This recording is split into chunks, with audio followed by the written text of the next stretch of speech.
evening. My topic is a very conventional one, Georgia at the Crossroads, but I want to deal with it in two ways. One is the obvious way, in fact the way that Georgians prefer to see themselves, at a geographical crossroads, at a place where the traffic from the north to the south crosses the traffic from the east to west, a place which is excellent for a supermarket or a checkpoint, and where apparently you can prosper. Later on, I want to discuss Georgia at a crossroads in a more unpleasant way, a crossroads as a crisis point that when the lights turn green, and it may not be you that switched them on, you turn left, you turn right, you go forwards, or you might even go back or stand in the middle, get run over. Those crisis points come repeatedly. Anyway, let's deal with Georgia's crossroads as a physical existence. Georgia presents itself as a route, a transit route for the Silk Road, in which China's goods can go to the west and German Mercedes can be shipped east. It presents itself, or has in the past, as a route from which Russia can contact Iran, although just a few trucks for Armenia pass through Lars at the moment. But when you look at history, you see that there is a major complication. Those routes are extremely difficult to manage. The route from Russia down through the pass has really let little more than a few horses and sheep through it for most of the time. And when the Russians built a military highway, it broke down under avalanches every spring and had to be repaired by Alsatian laborers, so that by 1850, the remark in Tbilisi was that if the Russians had paved it with 100-ruble notes, it would have been much cheaper and no less effective.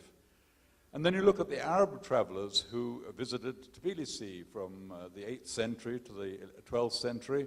They said Tbilisi was a wonderful place. You never got a night's sleep. You were fed free of charge. But the road you had to pass through the Kaffa territory to get there, made it sheer hell. And while the road has improved slightly, that still is true. And then you look at the descriptions of traveling from the Black Sea to the Caspian Sea through Georgia, and you go back as far as Pompey when he first came with his Roman legions, and they had to rebuild the track over the Lichi Pass to get their carriages over. The complaints go on and on. And when the Russians came, they found to their horror that they had to build 120 bridges from Kutaisi to get to the sea, and those bridges disappeared every spring. The same thing happened when they tried to get from Tbilisi to the Caspian.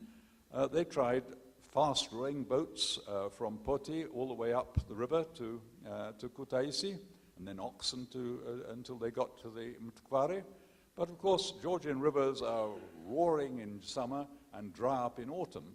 And the steamboat they tried to use from Tbilisi down the Mtkvari to the Caspian Sea would end up on sandbanks. So it's not until a railway was finally built and a tunnel under the Surami Pass that actually that east-west route became at all practicable. And you may know that a railway was mooted in the 1890s. Polish engineers designed it to go to Russia, but nobody's felt it worth overcoming the objections of the finance people and the ecologists to build that railway. So these routes have not improved very much since, when you think the 2008 war immediately cut the east-west link, while the north-south link didn't work at all. So one feels that perhaps it's an illusion to see Georgia as a major crossroads in a physical sense, especially if the Chinese really are going to spend $1 trillion building a high-speed railway from Peking to Germany through Siberia, in which case the Caspian and the Black Sea will be bypassed.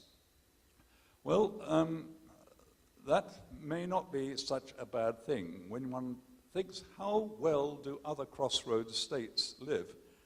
There's only one long-standing crossroads state, and that is Switzerland, which even Hitler didn't dare invade. But that's for special reasons, which probably Georgia cannot repeat. The other one, which I think Misha was taken by for some years, was the idea of Singapore, which also has been a crossroads state for some 30 years, and neither Malaysia nor Indonesia have decided to overcome it and take it over. The main feature of a successful crossroads state is it's a good idea to have no natural resources. Otherwise, someone's going to take control of your crossroads. And Georgia is fortunate not to have oil, just a few rare minerals which are useful in steel making, is its salvation. Now, if we look at less tangible features of a crossroads state, then of course Georgia is remarkable. You only have to walk up Chavchavadze and you see Americans going to a cafe next door to a clinic with signs in Arabic script with Iranians seeking medical services who can't get in Tehran. And you realize this is a place where Iranians can come and let their hair down without a visa and talk to Americans and Europeans as they want to without being shouted at or photographed. So as an intermediary between West and East, in that sense, it is extraordinary. And in fact, it has a long history of that. One of the most famous examples is at the beginning of the 17th century, when poor King Simon, who'd been in prison of the Iranians for about 20 years, was imprisoned by the Turks for 7 years. And the Turks, being very humane people, summoned his granddaughter, Gulchara, to look after him in his prison in Yedikule. And the Sultan's mother took a liking to Gulchara, who turned out to be extraordinarily talented, not only Georgian, but Turkish and Farsi she spoke. And in the end, she was sent to negotiate the treaty in this long-standing war between Turkey and Iran, sent to meet Shah Abbas, one of the most frightful people in history, and she successfully negotiated a treaty after 2 visits, overcame the objections of the warmongers in Constantinople. And we know this because it was to the delight of the French ambassador, who badly wanted the Turks to stop fighting the Iranians and start fighting the Austrians so that the French could join in. Now, that is an example of Georgia, in fact, changing the course of history in Europe as well as in Iran. It is also an example of, when I think of Tamar Vashikidz's talk, of a point in Georgian history when women seem to have much more power. The French ambassador de Salignac reported that diplomacy in Georgia is in the hands of women. Queen Mariam in the 11th century, in fact, was one of the most important diplomats in Georgia. If you look at Queen Tamar, her women friends,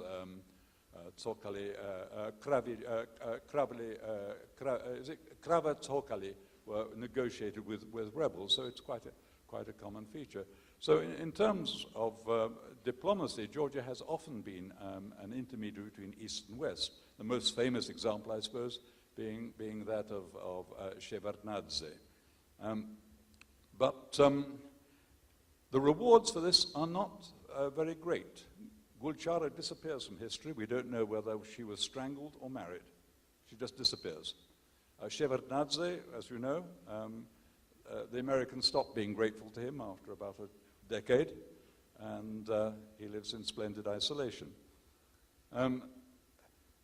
One suspects, in fact, one of the reasons that Georgia has survived as a crossroads state was because, as the British ambassador once put it to the Iranians in 1812, it was a point when Georgia had been taken over by the Russians, and the French and the British were most anxious that Georgia should not be part of the Russian Empire. But they didn't want it to be free. They wanted to go back to Iran so as to stop Russia getting any further. And the British ambassador said to the Mirza Bazorg, what on earth do you want Georgia for? It's caused you nothing but bloodshed. And Mirza Bazorg stroked his beard, which is much more magnificent than my little one, and said, it's useless, but it's very decorative. So that may be the reason why. Well, perhaps the most important element of being a crossroads state for Georgia is that as a crossroads state, it has to make decisions about which way it turns.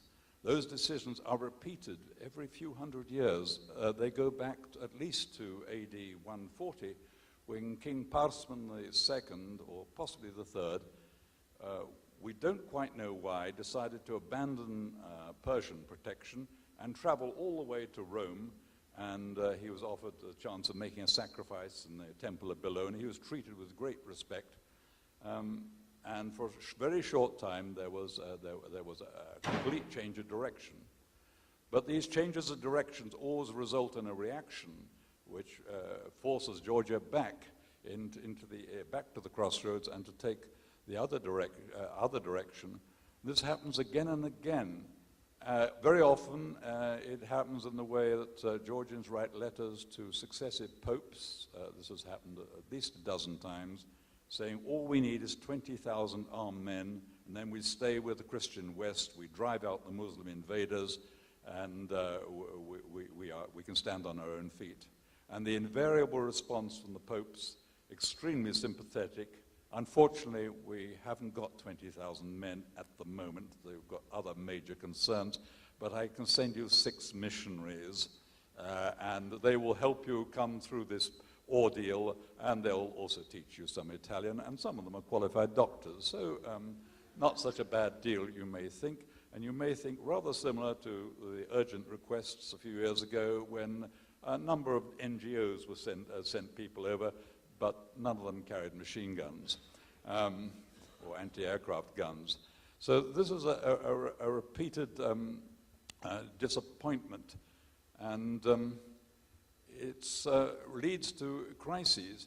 In fact, I just want to look very briefly at the 2 major crises, because one has been raised recently, the 1783 treaties, which a very clever Russian diplomat and a very naive Georgian diplomat, Solomon Leonidze, drew up, in which Georgia came under Russian protection, but was guaranteed that its kings would stay in power.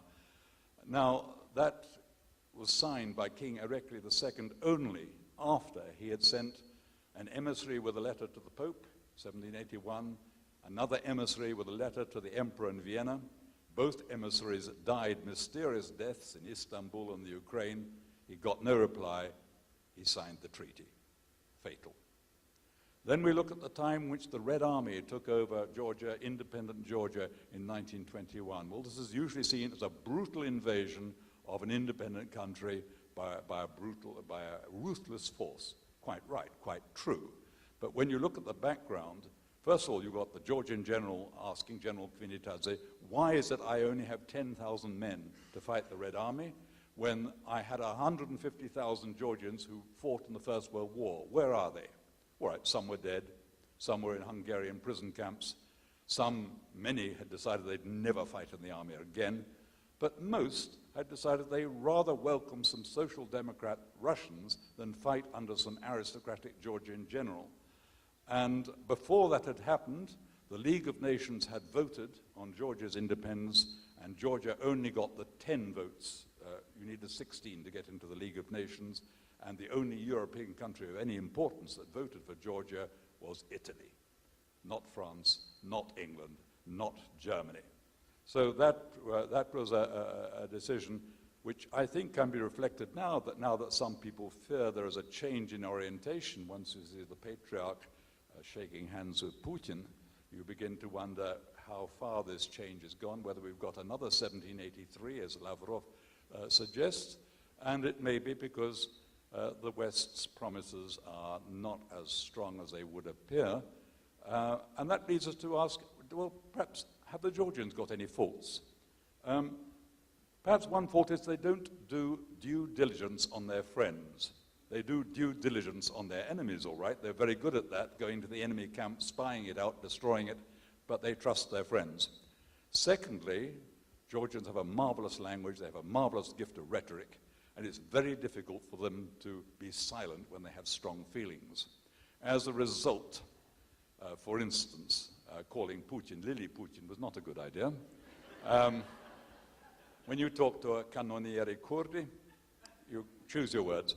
Secondly, allowing your PR company to advise you to campaign for John McCain before Obama's first election and for Mitt Romney before his second election repeats the same mistake that got King Dmitry II to lose his head in 1279 when he lobbied for the wrong Mongol Khan before the Mongols had sorted out their election. So those are 2 major mistakes. In fact, sometimes Georgian writers are cleverer than Georgian politicians.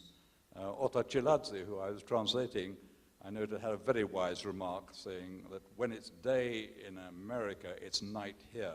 But when it's night in America, it gets even darker here. Nobody knows about us. Then, so I suppose people are thinking the unthinkable and thinking, well, perhaps a rapprochement with Russia. I mean, Russia doesn't really care how Georgia is run. It doesn't care whether it's corrupt and authoritarian or whether it's democratic and under the rule of law, as long as it doesn't join Russia's enemies in NATO and the EU. So perhaps it may be a good idea. But I would remind them of what Mikhail Javarishvili said about Russian charity, that Russia is galloping after Europe and dragging us behind on a rope and telling us, keep up, and we're running as fast as we can and covered in blood, and we think the Russians are doing us a favor. So, what can we say in consolation? Well, one consolation is that in any empire the Georgians have been, they have risen to the top. There are many examples. I would just choose, say, Iran, where a Georgian king was governor of Kandahar, and not only that, but every Iranian province had an Undiladze or a Sarkadze running it, so that in 1780, when a well-informed British merchant, Jonas Hanway, was traveling in Iran, he said that King Erikle II will be the next Shah of Persia if only he agrees to accept Islam. Why did he not? After all, when you look at other Georgian kings making their choice, or patriarchs, Patriarch Domenti III, in the space of 1 month, wrote to the Pope offering to become Catholic, wrote to the Shah promising to become Muslim, and told his own bishop he was resolutely Orthodox to the end. So, I mean, well, there are other examples. The Soviet Union, for instance, was in 1939 virtually Georgian run, because Stalin was too busy reading books to pay any attention. Beria ran it with Janjkava in Belarus, Sajaya running Uzbekistan, Gvishiani running Vladivostok, Rapava in Georgia, effectively that. And who was the most progressive leader in the Soviet Union before Gorbachev? Well, I don't want to justify a mass murderer, rapist, vindictive man like Beria, but between March and June 1953, the Soviet Union had its most liberal reform period. So Georgia can console itself. It's not much consolation that if it does fall in the hands of an empire, it rises to the top. And when I look at London, look at how many Georgians are in finance and insurance, or you look at Afghanistan, you see that Georgians among the coalition of the willing are supplying the largest contingent for the size of their country, 2,000 men. You think it's just possible they could do in the West what they managed to do in the Soviet Union, and one very much hopes so. Anyway, thank you for your attention.